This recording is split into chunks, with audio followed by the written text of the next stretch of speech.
오늘 우리에게 주신 하나님의 말씀은 로마서 1장 1절부터 2절 함께 봉독하겠습니다. 시작.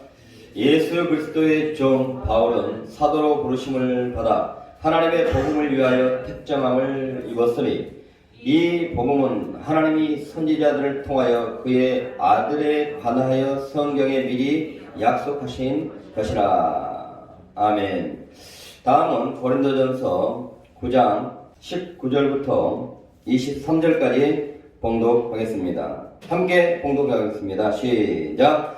내가 모든 사람에게 자유로우나 스스로 모든 사람에게 종이 된 것은 더 많은 사람을 얻고자 함이라. 유대인들에게 내가 유대인과 같이 된 것은 유대인들을 얻고자 하며 율법 아래에 있는 자들에게 내가 율법 아래에 있지 아니하나 율법 아래에 있는 자같이 된 것은 율법 아래에 있는 자들을 얻고자 하며 율법 없는 자에게는 내가 하나님께는 율법 없는 자가 아니요 도리어 그리스도의 율법 아래에 있는 자이나 율법 없는 자와 같이 된 것은 율법 없는 자들을 얻고자 함이라.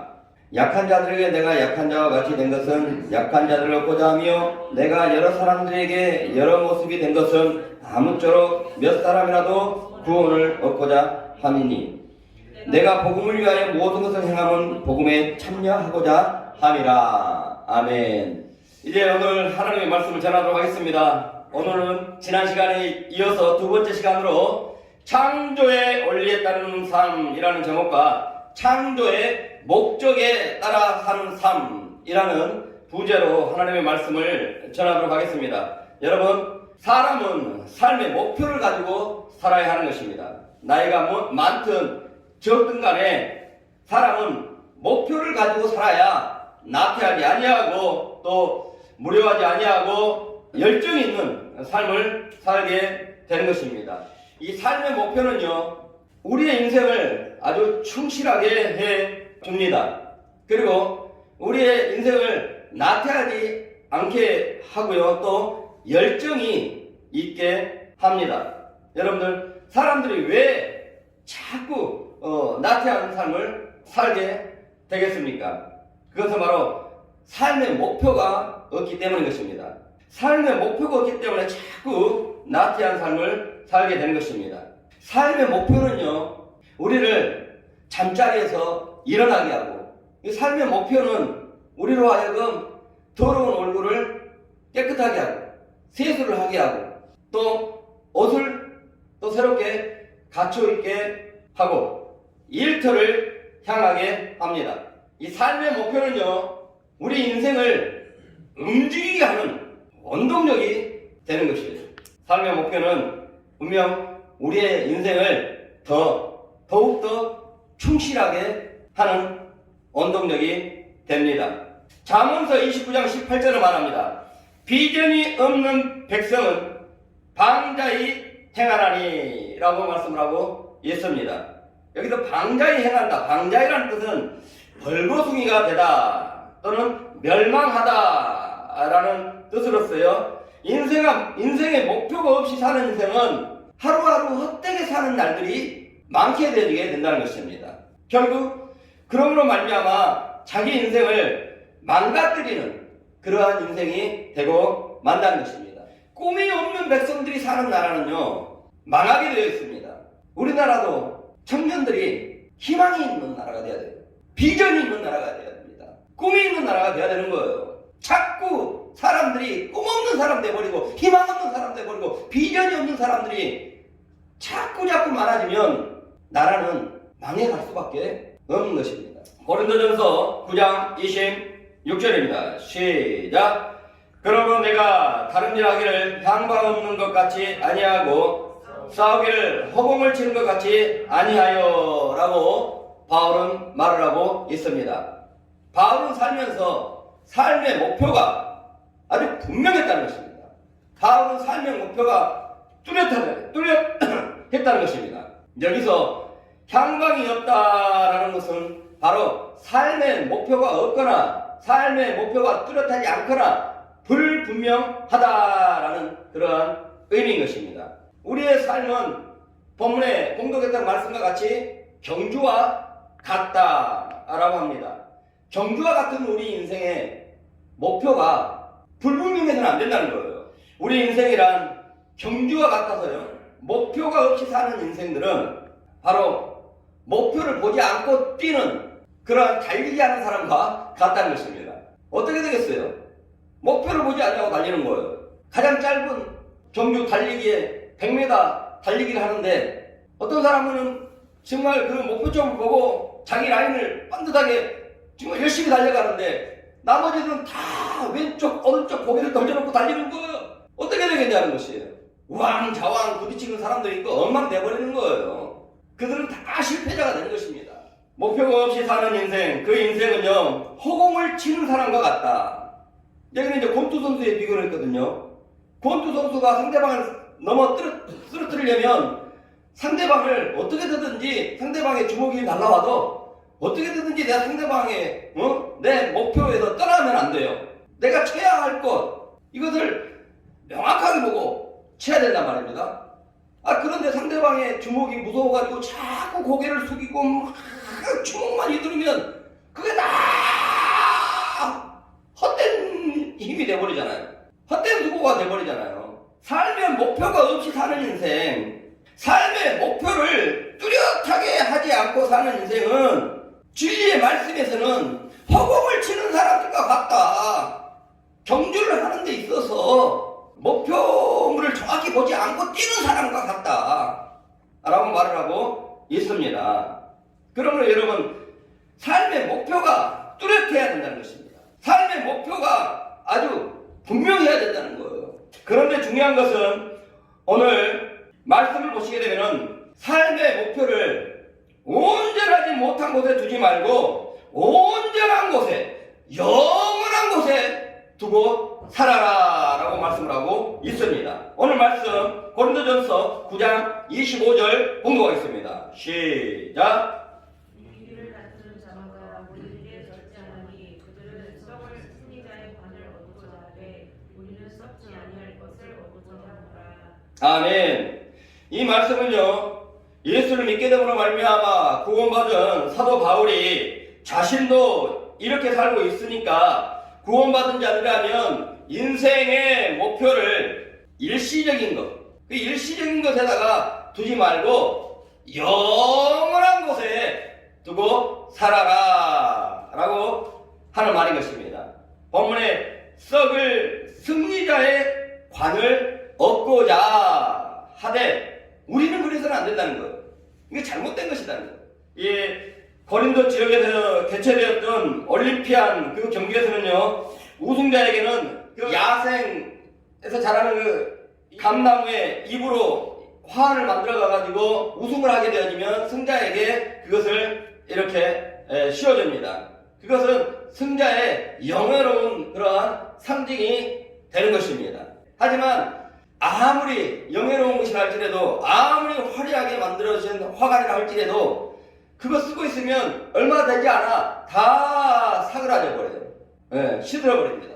이와 같이 세상 사람들이 추구하는 삶의 목표, 성공이라든가 출세라든가 또 부라든가 권력을 얻는다든가 명예를 얻는 것, 이러한 것들은요 얻고 난 후에 영원히 행복하게 해줄 것 같지만은 얼마 지나지 않아가지고요 그 행복도 사그라지고 말고 그 기쁨이 주야장창 갈 것 같지만 그 기쁨도 잠시라는 것이에요. 그래, 나 열심히 돈 벌어서 정말 고급차 살 거야, 벤츠 살 거야. 그런데요 그 차 사고 난 다음에 기쁨 얼마 가지 않는다는 거예요. 지금 생각했을 때에는 그 벤츠 사면은 기쁨이 영원할 것 같지만 기쁨이 영원하지 않더라는 거예요. 그래, 나 아파트 30평짜리 살 거야. 그거 얻으면 영원한 행복하고 영원히 행복하고 영원한 행복을 줄 것 같고 영원히 기쁠 것 같지만 그렇지 않더라는 거예요. 몇 달만 살아봐요. 한 1년만 살아봐요. 그 집이 처음에 얻었던 그 기쁨이 똑같은가? 불만족스러운 거예요. 이거 남들은 40평에 사는데 남들은 50평에 사는데 이거는 우리는 뭐야? 당신이 조금만 더 벌면 우리 넓은 집 갈 수 있었는데 이제는 또 거기에서 이제 지옥 같은 인생이 되는 거예요. 또 그 안에서 세상 목표를 이처럼 두고 살게 되어지면요 사람들이 때로는 악해지기까지 하더라는 것입니다. 달리기를 할 때, 운동 경기를 할 때요, 우승하려고 이 비리를 저질리는 사람들도 있어요. 상 받는 게 뭐라고? 경주에서 승리하는 게 뭐라고? 비리를 저질러가지고 꼭 승리까지 해야 되나? 하는 사람들도 있습니다. 부자 되는 게 뭐라고? 부자 되는 게 뭐라고? 아파트 대출을 좀 더 받자고, 이 자녀가 한 명일 때는 대출금이 1억 5천밖에 안 나온다고 했을 때, 자녀가 2명이면은 대출금이 1억 5천에서 1억 3천만 원, 4천만 원 더 나온다고 해서 이간까지 하고, 그래서 쓸데없으면은 버려버리고, 이러면 되냐는 거예요. 왜 그러냐는 것이죠. 세상 것에 목표를 두고 살면 이러한 불행한 일들도 생기더라는 것입니다. 너무 허무하지 않습니까? 그러므로 하나님은 바울을 통해서 모두가 영원히 기뻐하며 행복하게 살 수 있는 그러한 세상, 모두가 안전하게 살 수 있는 그러한 세상이 되려면 여러분, 썩지 않는 것에 목표를 두고 살아야 한다라고 말합니다. 여기서 썩지 않는 것이라는 것은 여러분들이 잘 알다시피 영원히 사라지지 않는 것에, 온전한 곳에 목표를 두고 살아가는 것입니다. 그 온전하고 완전하고 그 영원한 목표가 무엇이겠습니까? 새 성경은 그것을 하나님이 인간을 창조한 목적, 하나님이 인간을 구원하신 목적에 두고 살아라 라고 말씀을 하고 있습니다. 지난 시간에 우리는 사람들이 망가지지 아니하고 지구가 더 이상 망가지지 아니하고 미세먼지 없는 세상, 전염병으로 말미암아 직장을 잃어버리고 이 어려운 그 상인들이 그 가게 문을 닫아야 되는, 일자리를 잃게 되지 않는 그러한 건강한 지구에서 살려면 사람들이 자신의 존재가 우연히 저절로 생긴 것이 아니라 하나님의 창조에 의해서 생기게 되었다 라는 것을 믿고서 또 그처럼 믿는 사람들로 하여금 늘어나게 해야 된다라고 했습니다. 창조 신앙을 가지고 사는 사람들로 한 사람이라도 더 늘어나게 해야 이 지구가 다시금 회복되어지게 된다는 것입니다. 더 이상 망가지지 아니하고요. 그리고 하나님이 인간을 창조하신 목적, 하나님이 인간을 구원하신 목적대로 우리가 살아야 한다라고 했습니다. 그 목적이 이사야서 43장 7절로 고린도전서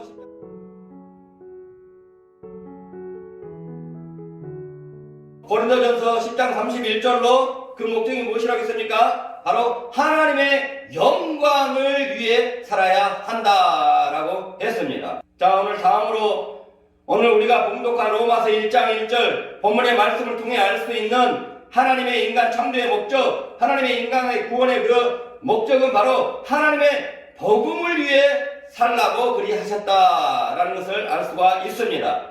우리 다 함께 처음에 봉독했던 로마서 1장 1절 봉독하겠습니다. 시작! 사도로 부르심을 받아 하나님의 복음을 위하여 택정을 입었으니. 아멘. 여기서 택정함을 입었다라고 하는 것은 예수 믿고 구원받게 되었다라는 말인 것입니다.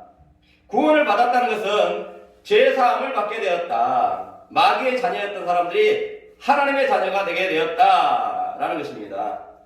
죄로 인해서 영원한 지옥 형벌 받게 될 그러한 사람들이 하나님의 영원한 생명, 곧 영생을 얻어서 죽어도 하나님과 영원히 고통 없이, 아픔 없이, 수고 없이 행복하게 사는 그러한 천국 백성이 되었다라는 뜻인 것입니다. 이러한 사람들에 대해서 고린도전서 5장 17절에서는요, 새 사람이 되었다라고 합니다. 고린도 후서 5장 17절 봉독하도록 하겠습니다. 시작! 그런즉 누구든지 그리스도 안에 있으면 새로운 피조물이라. 이전 것은 지나갔으니 보라 새 것이 되었도다. 아멘. 예수 믿고 구원받은 사람들은 새 사람이 되었다는 거예요. 새롭게 창조된 사람들이 되었다는 것입니다. 그처럼 새롭게 창조된 사도 바울은요, 그런 고린도전서 9장 23절로 오직 복음을 위해 살았다라고 말을 하고 있습니다. 아멘. 우리 다 함께 고린도전서 9장 23절 공부하겠습니다. 시작.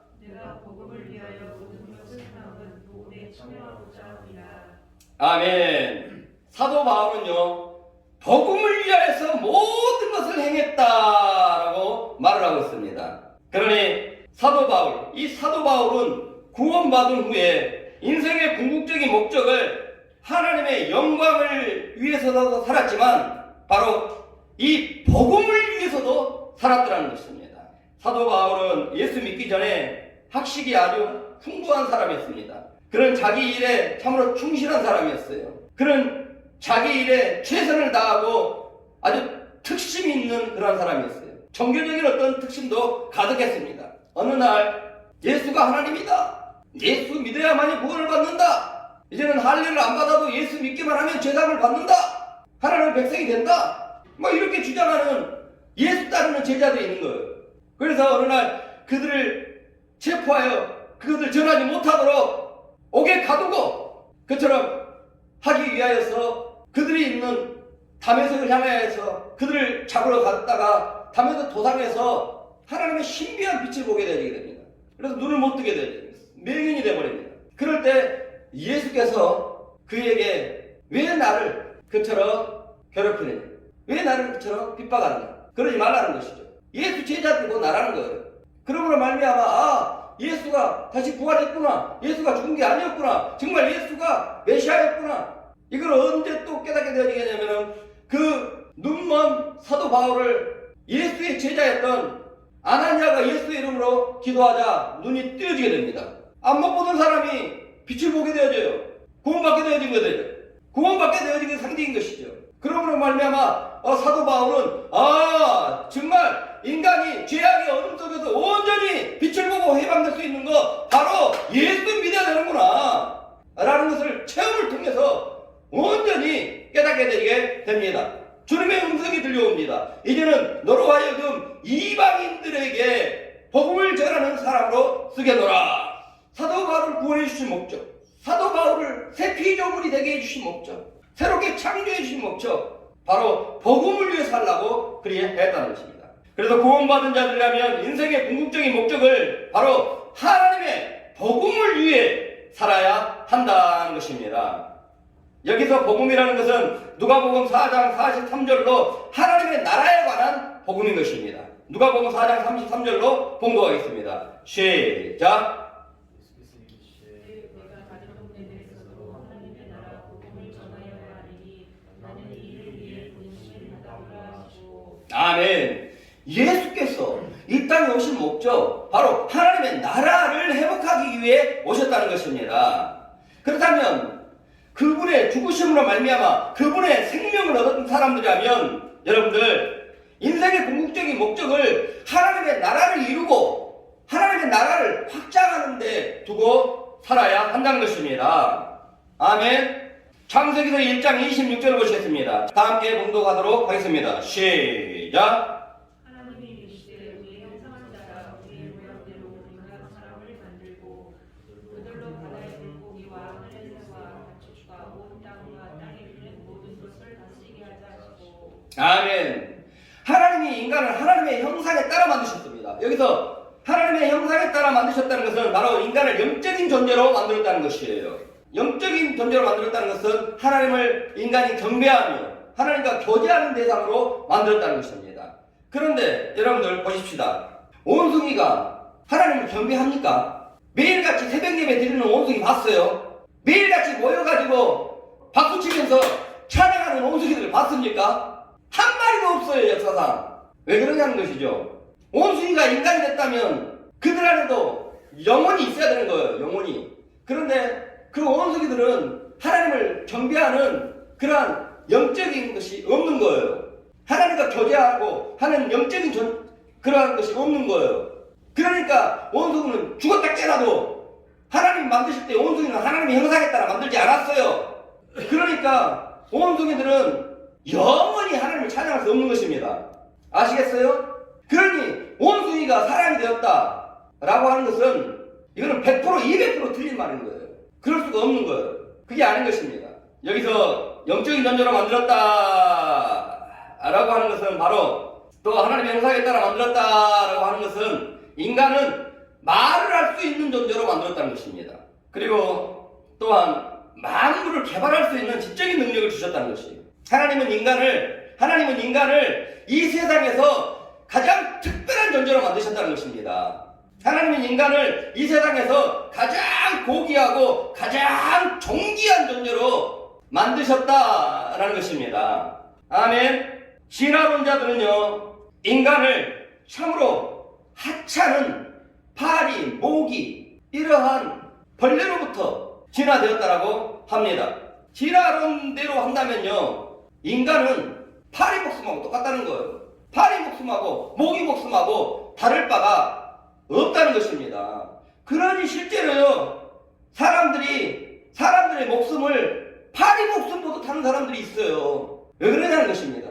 자신들의 존재에 대한 무지함 때문에 그러는 거예요. 하나님이 인간을 아주 특별한 존재로, 다른 짐승들과 달리, 다른 생명체들과 달리 오직 인간만이 영적인 존재로 만들어준 이런 특별한 존재다. 가장 생명체에서 가장 고귀하고 가장 존귀한 존재다 라는 자신의 그 존재에 대한 무지 때문에 그러는 거예요.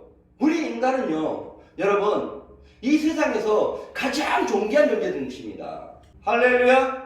하나님 주시는 그러한 창조신앙, 이러한 인간관을 가지고서 서로를 대해야 되는 거예요. 내 남편을 대할 때, 내 딸을 대할 때, 또 내 회사 사람들을 대할 때 우리는 그들 안에 있는 하나님의 형상을 보고 대해야 되는 것이에요. 아멘. 저 사람은 정말 하나님이 존귀하고 존귀한 자로 여기는 사람이다. 할렐루야. 그리고 누구든지 하찮은 사람 없어요. 나는 하나님의 형상에 내로 지은 사람이다. 나는 하나님이 이 세상에서 가장 존귀한 자로 여기는 사람이다. 할렐루야. 그러한 창조의 진리로 보는 여러분으로 사시기 바랍니다.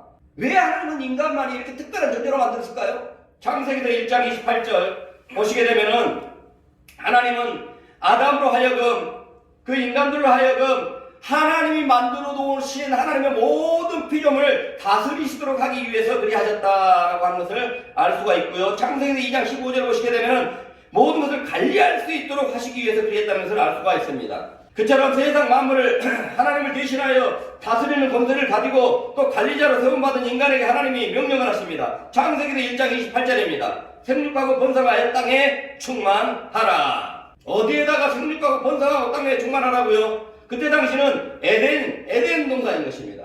그 에덴에서 바로 생육하고 번성하고 땅에 충만하는 것이죠. 이 에덴은요, 당시 하나님의 나라의 원형인 것입니다. 그러니까 아담과 하와에게 너희의 자녀들을 번성케 하여라 라고 하는 것은 그저 생물학적으로 자녀들만 그냥 많이 낳아서 번성시키라는 것이 아니에요. 이것은 바로 하나님의 나라 백성들을 계속해서 번성시키라는 것입니다. 이 하나님의 나라라는 게 무엇이겠습니까? 바로 하나님이 왕이 되는 나라인 거예요. 하나님이 창조의 만물의 주인이 되는 것이 바로 하나님의 나라인 것입니다. 그리고 하나님의 법에 따라 사는 나라, 하나님의 말씀에 따라 사는 나라, 하나님의 중심으로 사는 나라가 바로 하나님의 나라인 거예요. 아멘. 이러한 사람들로 생육하고 번성케 하라는 것입니다. 이것이 바로 세상을 향한 하나님의 궁극적인 비전인 것이에요. 이것이 바로 인간 본래의 창조의 매뉴얼인 것입니다. 모든 인간은 이처럼 하나님을 세상의 만물의 주인으로 인정하고 그 하나님의 법에 따라 살아야 되고 하나님 중심으로 살아야 하는 것입니다. 아멘. 그리고 하나님의 그 백성들로 확장을 해가야 하는 것입니다. 여기에 삶의 목표를 두고 살아야 한다는 것이에요. 이것을 오늘날 우리 구원받은 자들에게 하나님의 자녀로 새롭게 만들어진 그러한 자들에게 하라는 것입니다. 구원받게 될 백성들이 더 늘어나게 하라는 거예요. 예수 믿게 될 사람들이 더 늘어나게 하라는 것입니다. 하나님의 주권을 인정하고 하나님의 법에 따라 살고 하나님의 중심으로 사는 그런 하나님의 백성들로 바로 구원받은 자들이 예수 그리스도로 말미암아 새 피조물이 된 사람들이 그 목표를 가지고서 그리 하라는 것입니다. 그리 하기 위해서는 제일 먼저 뭘 해야 되겠어요? 바로 복음을 전해야 되는 것입니다. 복음을 전하지 아니하고 어떻게 예수 믿고 사람들이 제사함을 받을 수가 있겠습니까? 그래서 복음을 전해야 되는 것이에요. 이 복음이 무엇입니까? 로마서 1장 2절부터 4절을 보시게 되면은 하나님이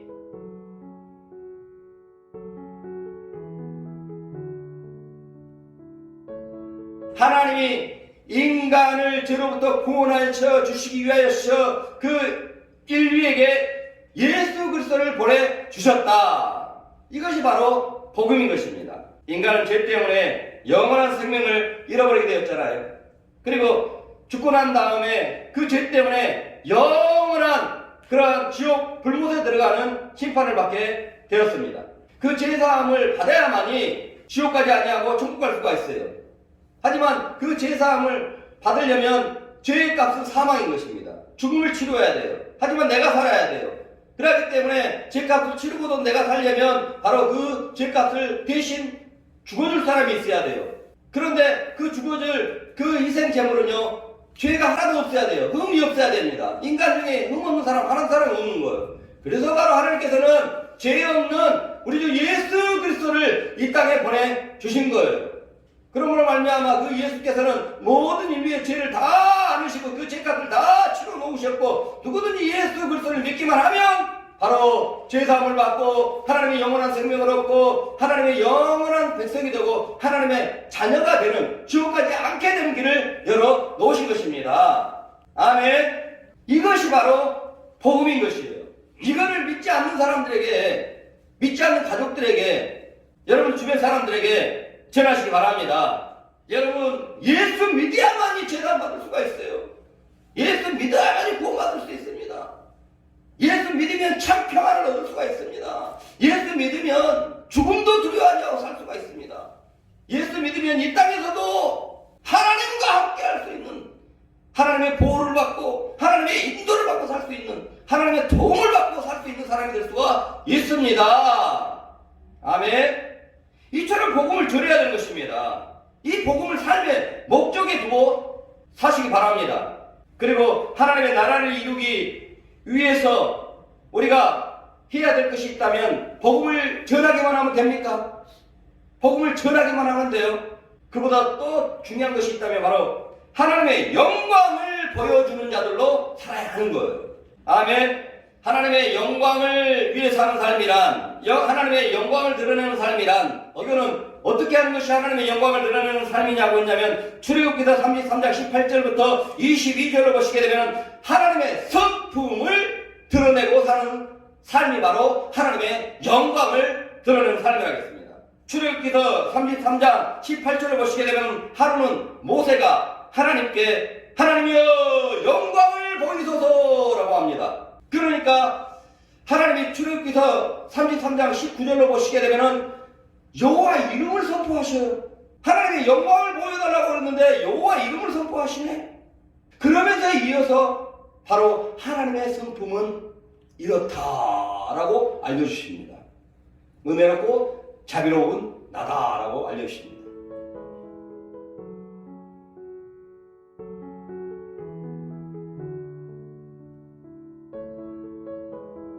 바로 하나님의 성품을 드러내는 것이 하나님의 영광을 드러내는 것이라는 것입니다.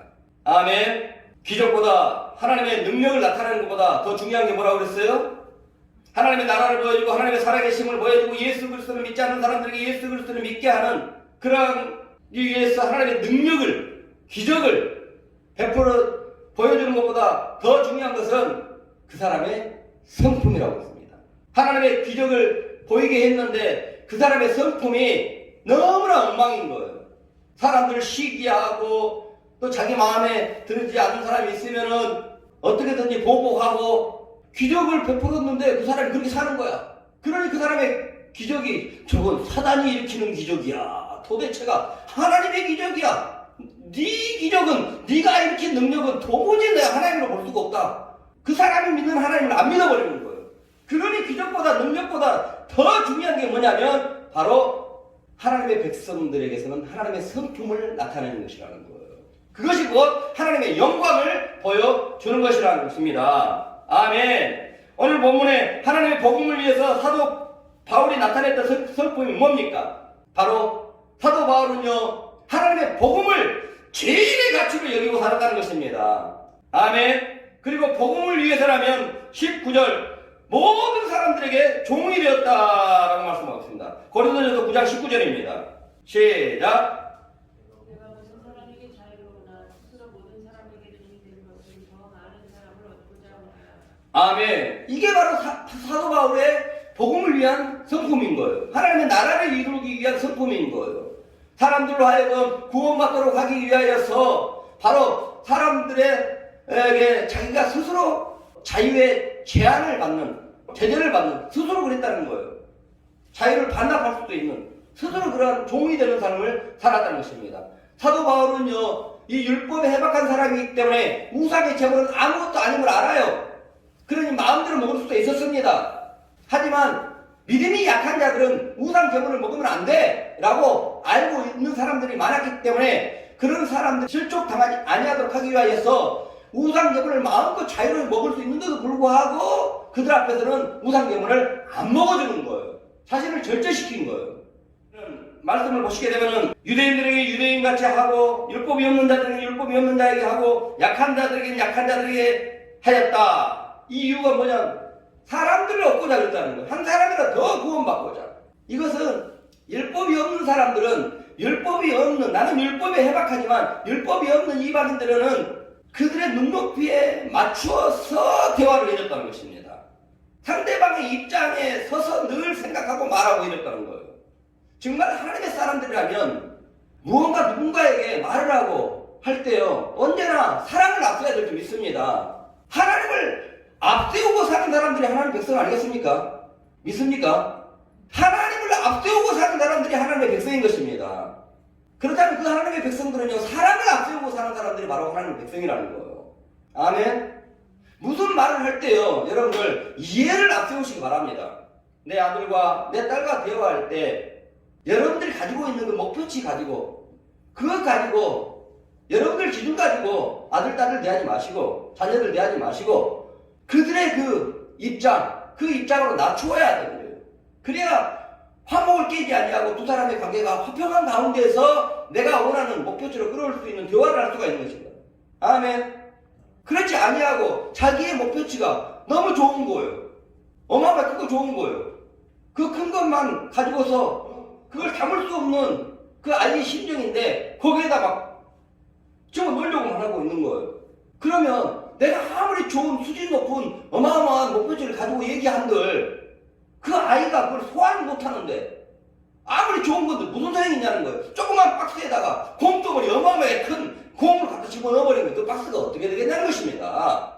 사람이 화평한 가운데에서 그 사람을 정말 내가 원하는 그런 사람들로 이루어지게 하려면 한 사람이라도 더 얻고자 한다면 여러분들 어린아이를 그렇게 한다면 내가 어린아이의 눈높이에 맞춰서 대화를 해줘야 되는 거예요. 아멘. 이것이 바로 자신을 낮추는 것입니다. 이것이 빌립보서 2장 8절을 보시게 되면 그리스도의 마음이다 라고 말씀하고 있고요. 그리고 이것이 갈라디아서 5장 22절 23절을 보시게 되면 성령의 열매다 라고 말씀하고 있습니다. 하나님의 성품이라는 것입니다. 이것이 곧 하나님의 성품이라는 것이에요. 다른 사람을 위해서 절제할 줄 알고 한 사람이라고 보자 항상 이해를 앞세울 줄 알고 이러한 사도 바울의 성품이 곧 하나님의 성품이요 하나님의 영광이라는 것입니다. 아멘. 이렇게 산 사도 바울 고린도전서 9장 24절을 보시게 되면 하나님이 주시는 상이 있었다라는 것을 알 수가 있습니다. 고린도전서 9장 24절 읽겠습니다. 시작. 운동장에서 다름질하는 자들이 다 다른지라도 오직 상을 받는 사람은 한 사람인 줄을 너희가 알지 못하느냐. 너희도 상을 받도록 이와 같이 다름질하라. 아멘. 하나님의 복음을 위해서 하나님의 나라를 이루고자 하는 사람들에게는 하나님이 주시는 상이 있다는 거예요. 그 상이 뭘까요? 고린도전서 우리 9장 18절 보시겠습니다. 시작. 그런즉 내 상이 무엇이냐? 내가 복음을 전할 때에 값없이 전하고 복음으로 말미암아 내게 값없이 전한다는 거예요. 대가성 없이 한다는 거예요. 그러니까 봉사하는 기쁨을 얘기하는 것입니다. 봉사할 때, 남을 도울 때 얼마나 기쁩니까? 어때요? 남에게 도움을 받았을 때 기쁨보다 남을 도와줄 때의 기쁨이 더 큽니까? 아니면 전자가 더 큽니까? 남을 도와줬을 때 그 기쁨은요, 남에게 도움을 받았을 때보다도 훨씬 그 기쁨이 큽니다. 아멘. 영영 죽을 수밖에 없는, 지옥 갈 수 없는 사람들을 영원히 천국 갈 수 있는 사람들을 살려줬어요. 그 기쁨이야. 이루 말할 수 없는 거예요. 받는 기쁨보다 주는 기쁨이 더 큰 거예요. 아멘. 그러니 사도 바울은 하나님이 이러한 기쁨을 복음 전하는 자들이 얻게 하더라는 것입니다. 아멘. 그리고 상이 있다면 마태복음 28장 18절부터 20절을 보시게 되면은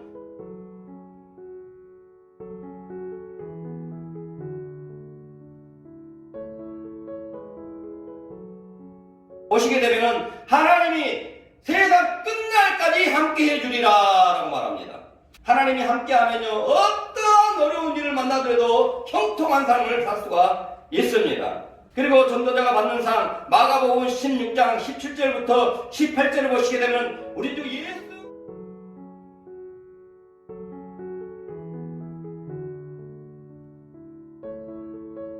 우리 주 예수 그리스도의 실적인 권세와 능력이 나타나는 삶을 살게 되어진다라고 말씀하고 있고요. 이것은 곧 하나님의 임재의 영광을 체험하게 된다는 것입니다. 그러므로 그런 사람들은요 죽음도 겁내지 아니하고 어떤 상황에서도 불안하지 아니하고 강하고 담대하게 두려움 없이 세상을 살 수가 있는 사람이 될 수가 있는 것입니다. 그리고 어떠한 상황을 만나더라도 하나님 함께 해주니 형통한 삶을 살 수 있게 되는 것입니다. 이것이 바로 저와 여러분을 향한 하나님의 마음인 것입니다. 아멘. 그러므로 여러분들 삶의 목적을 하나님의 영광을 나타내고 하나님의 나라를 이루고 사는 데 두시기 바랍니다. 하나님의 복음을 위해 사는 여러분 되시길 주의 이름으로 축원합니다. 아멘.